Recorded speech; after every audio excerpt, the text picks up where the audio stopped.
নাসিব,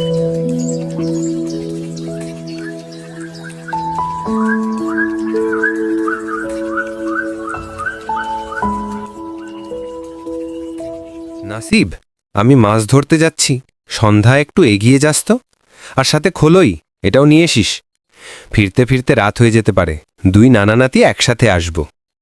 আর এটা বলে নাসিবের নানা চলে যায় মাছ ধরার জন্য বিলে। অনেক মাছ, বড় বড় ইলিশ আর নানান রকমের মাছ। আর সন্ধ্যা হতেই নাসিব মাছ ধরা খাঁচাটা নিয়ে রওনা দেয় বিলে যাওয়ার জন্য।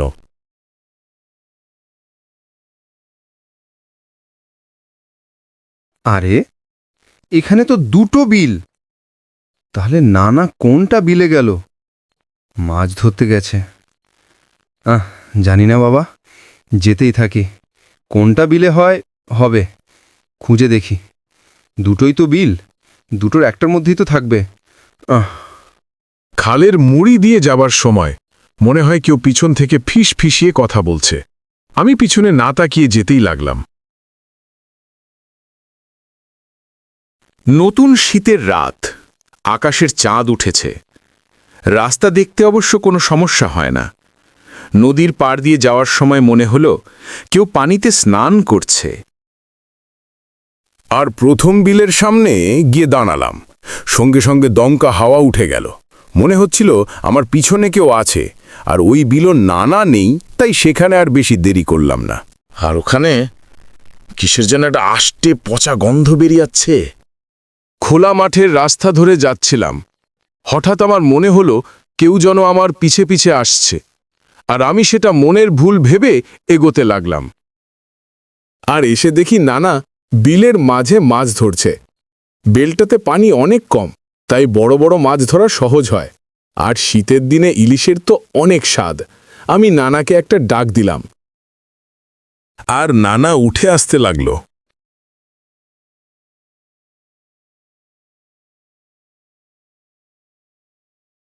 কিরে, জঙ্গল দিয়ে একা এলি? ভয় লাগলো না? আরে না, কিসের ভয় আবার।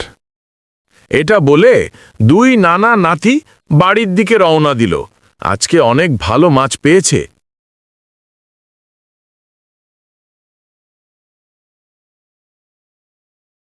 কিরে, তুই সত্যি এই রাস্তা দিয়ে এসেছিস তো? আজকে তো রাস্তাটা কিরকম দেখতে, ভয়ঙ্কর। আমার তো বিশ্বাসই হচ্ছে না তুই একা এসেছিস। সাব্বাস নাসিব। এটা বলেই ওরা দুজনে চলতে লাগলো। অনেক ভয়ঙ্কর জায়গা, তবুও নাসিবের ভয় লাগলো না। সত্যি সাহস আছে বাটে। বাড়িতে খাবার দাবার খেয়ে এসেছিস, নাকি তোর নানির বকা খেয়ে এলি? এভাবে বলতে বলতে ওরা বাড়ির দিকে রওনা দিল। নাসিবের নানা অনেক ভূতের সঙ্গে মুখোমুখি হয়েছিল।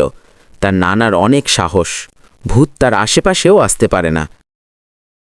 গল্প করতে করতে তারা বাড়িও পৌঁছে গেল।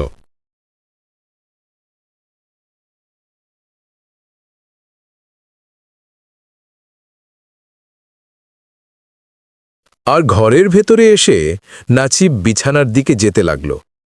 তার গাটা যেন কেমন ছমছম করছে, তাই সে বিছানায় শুয়ে পড়ল।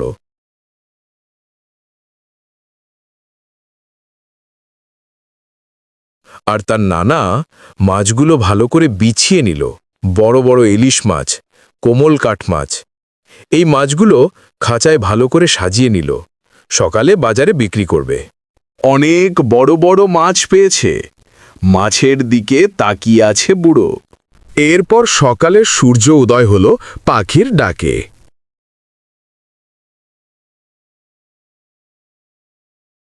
সকালে তো আর নাসিফ বিছানা থেকে উঠতেই পারছে না। তার অনেক জ্বর এসে গেছে, শরীরটা একদম আগুনের মতো গরম। তার নানা পাশে বসে, ছেলেটা কিছু দেখে ভয় টয় পেল না তো? তার নানা মৌলবীকে ডেকেছে। মৌলবীটাও দেখতে দেখতে এসে পড়ল।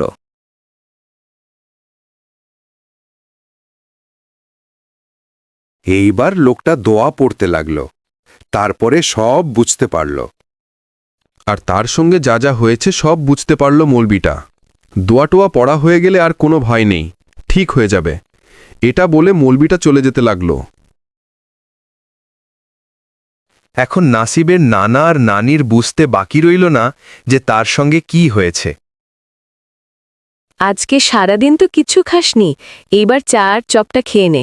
এখন নাসিব বুঝতে পারল তার সঙ্গে যেটা যেটা ঘটেছিল ওটা সব সত্যি ছিল।